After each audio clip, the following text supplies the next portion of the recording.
Praise the lord. ఈరోజు దేవుని వాగ్దానము, కీడు చేయువారు నిర్మూలమగుదురు, యెహోవా కొరకు కనిపెట్టుకుని వారు దేశమును స్వతంత్రించుకొందురు. కీర్తనల గ్రంథము 37వ అధ్యాయము 9వ వచనము. సహోదరి సహోదరులారా, ఈ వచనం తాత్కాలిక విజయం మరియు శాశ్వత ఆశీర్వాదం అనే అంశాన్ని స్పష్టంగా వివరిస్తుంది. దీని భావాన్ని పూర్తిగా అర్థం చేసుకోవడానికి దీన్ని 2 భాగాలుగా చూడవచ్చు. మొదటిగా, కీడు చేయువారు నిర్మూలమగుదురు అని అన్నాడు. ఇక్కడ కీడు చేయువారు అంటే చెడు మార్గంలో వెళ్ళేవారు, ఇతరులకు హాని చేసేవారు అని అర్థం. వీరు కొంతకాలం విజయవంతంగా బలంగా కనిపించవచ్చు, కానీ బైబిల్ చెప్తుంది వారి విజయం గడ్డి పువ్వు లాంటిది, అది త్వరగా వాడిపోతుంది. వారి ముగింపు నాశనము. కీర్తనల గ్రంథం 37వ అధ్యాయం 2వ వచనంలో కూడా దావీదు ఇలా అంటాడు, వారు గడ్డి వలె త్వరగా ఎండిపోవుదురు, పచ్చని కూర ఆకు వలె వాడిపోవుదురు అని. ప్రియులారా, వర్షం పడినప్పుడు పుట్టగొడుగులు రాత్రికి రాత్రే పుట్టుకొస్తాయి. తెల్లారేసరికి చాలా పెద్దగా అందంగా కనిపిస్తాయి. చూసేవారికి ఇవి ఎంత వేగంగా పెరిగాయి అనిపిస్తుంది.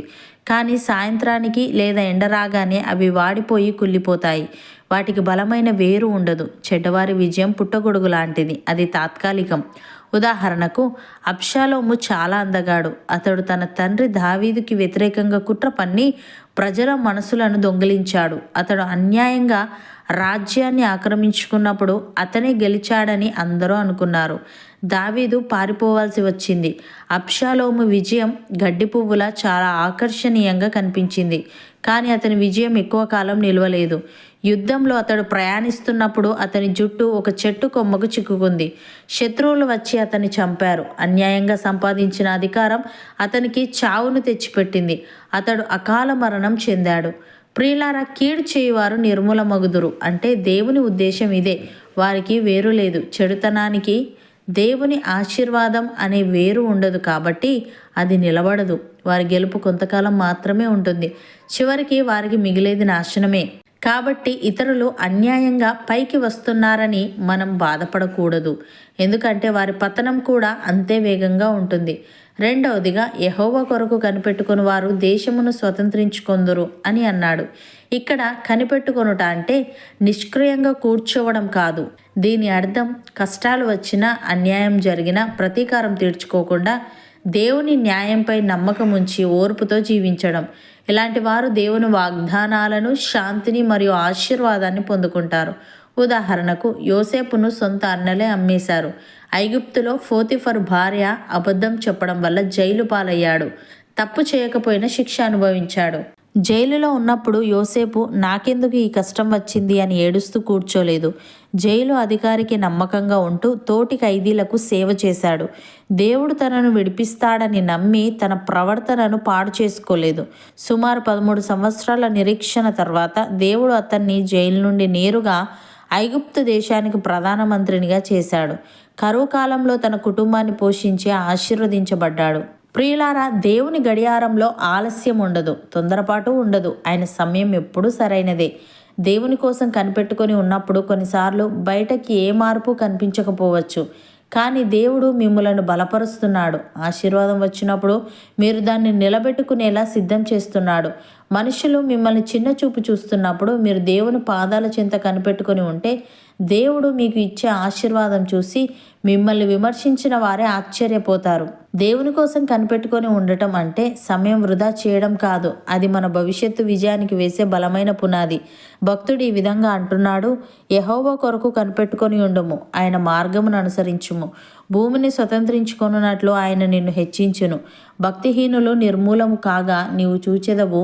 భక్తిహీనుడు ఎంతో ప్రబలి ఉండుట నేను చూచి ఉంటిని. అది మొలచిన చోటునే విస్తరించిన చెట్టు వలె వాడు వర్ధిల్లి ఉండెను. అయినను ఒకడు ఆ దారిన పోయి చూడగా వాడు లేకపోయెను. నేను వెతికితిని గాని వాడు కనబడకపోయెను. నిర్దోషులను కనిపెట్టుము, యథార్థవంతులను చూడుము. సమాధానపరచు వారి సంతతి నిలుచును గాని ఒకడైనను నిలవకుండా అపరాధులు నశించుదురు. భక్తిహీనుల సంతతి నిర్మూలమగును అని.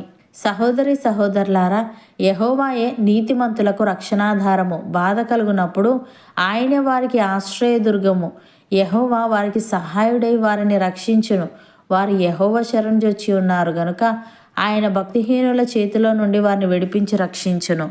నమ్మిన వారు నాతో పాటు ప్రార్థనలో ఏకీభవించండి. పరిశుద్ధుడా, ప్రేమగల తండ్రి, కీడు చేయువారు నిర్మూలమగుదురని, నీ కొరకు కనిపెట్టుకొని వారు దేశమును స్వతంత్రించుకొందురని నీవు మాకిచ్చిన గొప్ప వాగ్దానాన్ని బట్టి నీకు స్తుతులు. దేవ, అనేక సార్లు మేము మా చుట్టూ ఉన్న లోకాన్ని చూసి అన్యాయం చేసేవారు, కీడు చేసేవారు వర్ధిల్లుతున్నారని, నీతిగా బ్రతికే మాకు కష్టాలు వస్తున్నాయని అధైర్యపడుతుంటాము.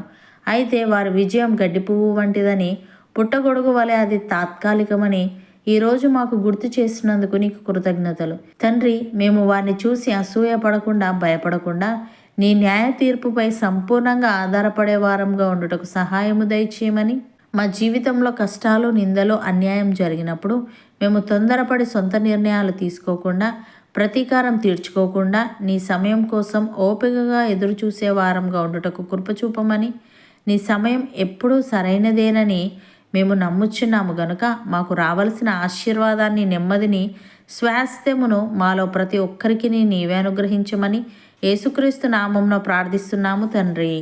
ఆమెన్.